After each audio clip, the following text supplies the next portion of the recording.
والعصر، میرے امام اس کا ترجمہ یوں کرتے ہیں زمانے محبوب کی قسم، اس لیے کہ عصر سے مراد لوگوں نے نماز عصر کا ذکر بھی کیا ہے، عصر کے وقت کا تذکرہ بھی کیا ہے۔ اللہ اکبر، چونکہ پانچوں نمازیں اہم ہیں، لیکن پانچوں نمازوں میں بیچ والی نماز یعنی نماز عصر کی اہمیت زیادہ ہے۔ اللہ تبارک و تعالیٰ نے صلاۃ الوسطیٰ کی جو پابندی کا حکم دے کر اس کی اہمیت جو ہے ایمان والوں کے سامنے زیادہ بیان فرمائی ہے۔ تو بعض کہتے ہیں یہاں عصر سے مراد جو ہے اللہ اکبر نماز عصر ہے، جس کی اللہ تعالیٰ نے قسم یاد فرمائی، عصر کی قسم۔ لیکن امام اہل سنت 1400 سالہ مفسرین کا نچوڑ یوں بیان کرتے ہیں زمانے محبوب کی قسم۔ دراصل جو ہے عصیر عربی میں جوس کو کہتے ہیں، کیونکہ وہ پھلوں کا نچوڑ ہوتا ہے۔ اللہ اکبر، اللہ نے عصر کا عصر زمانے محبوب کی قسم، یعنی جتنے زمانے اللہ نے پیدا کیے، چاہے زمانے آدم ہو، چاہے زمانے نوح ہو، چاہے زمانے داؤد ہو، چاہے زمانے ایوب ہو، چاہے زمانے ذوالکفل ہو، چاہے زمانے ابراہیم ہو، چاہے زمانے موسیٰ ہو، چاہے زمانے عیسیٰ ہو، اگر سارے زمانوں کا نچوڑ دیکھنا ہے تو مصطفیٰ جان رحمت کے زمانے میں دیکھ لو۔ اللہ نے زمانے محبوب کی قسم یاد کی ہے۔ کیا شان مصطفیٰ جان رحمت ہے، حضور جس زمین پر چلتے ہیں اس زمین کی بھی قسم یاد کی جاتی ہے، حضور جس شہر میں پیدا ہوتے ہیں اس شہر کی بھی قسم یاد کی جاتی ہے، حضور جس باپ سے پیدا ہوتے ہیں اس باپ کی بھی قسم یاد کی جاتی ہے۔ حضور علیہ السلام کی کبھی زلفوں کی قسم، کبھی رکے والضحیٰ کی قسم، کبھی حضور کے چلنے کی قسم، کبھی حضور کے اٹھنے کی قسم، کبھی حضور کے بیٹھنے کی قسم، کبھی حضور کے سفر کی قسم، کبھی حضور کے بیان کی قسم۔ اللہ اکبر، اور حضور کے زمانے کی قسم بھی یاد کی جا رہی ہے۔ زمانے محبوب کی قسم، زمانے محبوب کی قسم کیوں؟ اس لیے کہ ہر زمانے میں جتنے اچھے ہوئے ہیں اس زمانوں میں سب سے اچھا اگر کوئی ہوا ہے تو مصطفیٰ جان رحمت کے زمانے میں۔ اللہ اکبر، وہ زمانہ کتنا خوبصورت تھا کہ مصلی امامت پر جان امامت ہوتے تھے اور مصلی ابتدا پر صدیق و فاروق جیسے جانشین ہوا کرتے تھے۔ کس طرح وہ زمانہ خوبصورت تھا جس زمانے میں جبریل امین زمین پہ آتے جاتے تھے، بے لقائے یار ان کو چین آ جاتا اگر بار بار آتے نہیں، جبریل سدرہ چھوڑ کر زمانے محبوب کی قسم کتنا خوبصورت تھا وہ زمانہ۔ اللہ اکبر، جب جبریل زمین پر آتے تھے کتنا خوبصورت تھا وہ زمانہ۔ اللہ اکبر، جس زمانے میں اللہ میرے نبی کے ارد گرد بیٹھنے والے حضور کے صحابہ تھے، اللہ انہوں نے مصطفیٰ جان رحمت کو دیکھا، کیا نصیب تھی ان کی۔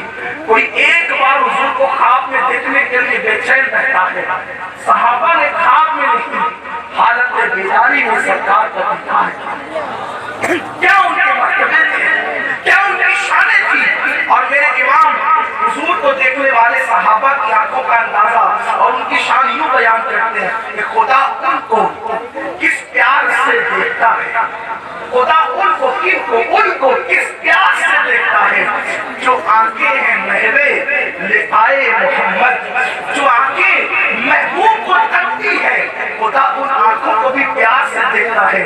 کیوں؟ اس لیے کہ محبوب کے چہرے کی طرف تو نگاہ رحمت ہے ہی، لیکن جن آنکھ کی پتلیوں میں محبوب کے چہرے کا عکس بن جاتا ہے، خدا ان آنکھوں کو بھی پیار سے دیکھتا ہے۔ زمانے محبوب کی قسم، ان الانسان لفی خسر، بے شک انسان گھاٹے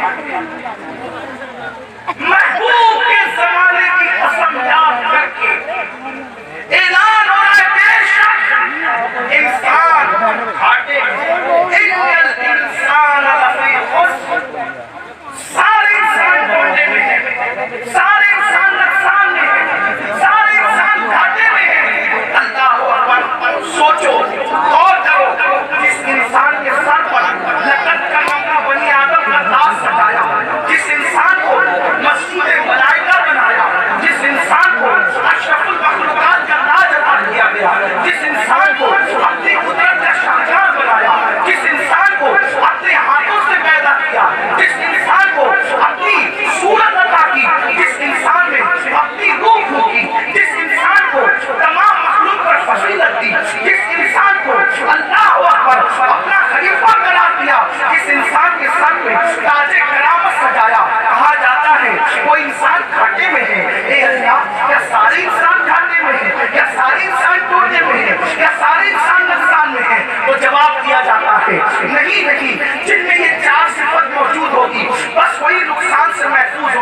باقی سب انسان گھاٹے میں ہوں گے۔ حضرت سیدنا امام فخر الدین رازی رحمت اللہ تعالیٰ علیہ تفسیر کبیر میں لکھتے ہیں کہ میرے استاد نے فرمایا کہ میں نے سورۃ العصر کی تفسیر جو ہے ایک برف بیچنے والے سے سمجھی۔ ایک برف بیچنے والا جب برف بیچ رہا تھا تو میں اس سے سورۃ العصر کی تفسیر سمجھ رہا تھا۔ پوچھا گیا وہ کیسے؟ تو فرماتے ہیں برف بیچنے والا جب برف بیچ رہا تھا تو وہ لوگوں سے کہتا تھا لوگوں جلدی کرو میرا برف خرید لو، لوگوں جلدی کرو میرا برف خرید لو، اس لیے کہ برف والے کو نقصان کے لیے کچھ کرنے کی ضرورت نہیں ہے۔ تھوڑی سی سستی کی اور اس کا پورا برف پگھل گیا اور اس کے ہاتھ کچھ نہیں آ سکتا۔ ایسے ہی انسان گھاٹے میں ہے، نقصان کے لیے ہمیں کچھ کرنے کی ضرورت نہیں۔ اگر سستی کی جیسے برف جو ہے برف کے کارخانے سے نکلنے کے بعد ہر وقت پگھلتا ہی رہتا ہے، ویسے انسان کی زندگی ہم جب ماں کے پیٹ سے جنم لیتے ہیں تو ہماری زندگی بڑھتی نہیں ہے، ہماری زندگی کم ہوتی جاتی ہے، ہماری زندگی گھٹتی جاتی ہے۔ ایک گھنٹہ گزرا ہم ایک گھنٹہ موت سے قریب ہو گئے، ایک دن گزرا ہم ایک دن موت سے قریب ہو گئے، ایک مہینہ گزرا ایک مہینہ موت سے قریب ہو گئے، ایک سال گزرا ایک سال موت سے قریب ہو گئے۔ میرے آقا صلی اللہ علیہ وسلم کے دیوانوں، اگر ڈاکٹر کہہ دے کہ تمہاری زندگی ایک سال بچی ہے تو انسان کی زندگی جو ہے وہ بڑی دمر ہو جاتی ہے، بستر میں کروٹیں بدلنے لگتا ہے کہ ڈاکٹر نے کہا اب میری زندگی زیادہ نہیں بچی۔ ارے نادان انسان، قدرت تو کہہ چکی ہے ان الانسان لفی خسر، انسان گھاٹے میں ہے۔ ہر منٹ موت سے قریب ہو رہے ہو، ہر لمحہ موت سے قریب ہو رہے ہو، ہر پل موت سے قریب ہو رہے ہو، ہر دن موت سے قریب ہو رہے ہو، ہر ساتھ موت سے قریب ہو رہے ہو۔ آپ مجھے بتاؤ جو قوم موت سے قریب ہو یا جو انسان موت سے قریب ہوتا جا رہا ہو، آپ بتائیں کیا اس کو یہ زیبا ہے کہ وہ اللہ کی نافرمانی کرے، وہ خدا کے ساتھ بغاوت کرے، اللہ کی فراہمی کو پیٹ کے پیچھے ڈالے؟ اللہ اکبر۔ قرآن کہتا ہے ان الانسان لفی خسر، ہر انسان گھاٹے میں ہے۔ انسانوں چاہے تم فلائٹ میں سفر کرو، انسانوں چاہے تم قیمتی لباس پہنو، انسانوں چاہے تم وقت حاصل کرو، چاہے تم تاج حاصل کرو، کچھ بھی حاصل کر لو، انسان گھاٹے میں ہے۔ قرآن کہہ رہا ہے انسان گھاٹے میں۔ گھاٹے سے کون بچ سکتا ہے؟ نقصان سے کون بچ سکتا ہے؟ پہلی صفت بیان کی اِنَّ الَّذِينَ آمَنُوا، جو نقصان سے بچنے والے ہیں وہ ایمان والے، جو ایمان لائے اب وہ نقصان میں نہیں ہے، وہ نقصان سے محفوظ ہے۔ الحمدللہ سنیو، اس سے بڑا اعزاز کیا ہوگا کہ اللہ نے ہمیں انسانوں میں پیدا کیا اور اس کے بعد ایمان کی دولت ہوتا ہے۔ جس کو ایمان کی دولت مل جائے وہ بے ایمان تخت پر بیٹھنے والے بادشاہ سے بھی بڑا مرتبہ رکھتا ہے۔ اگر مومن بیگ میں پتھر باندھ کر زندگی گزارے اور کافر تخت پر بیٹھ کر زندگی گزارے تو بھوکا رہنے والا مومن بیگ بھرے ہوئے کافر سے اس لیے بہتر ہے کہ اس کے پاس ایمان کی دولت ہو۔ ایمان کی دولت سے بڑی کوئی دولت دنیا کے اندر نہیں ہے۔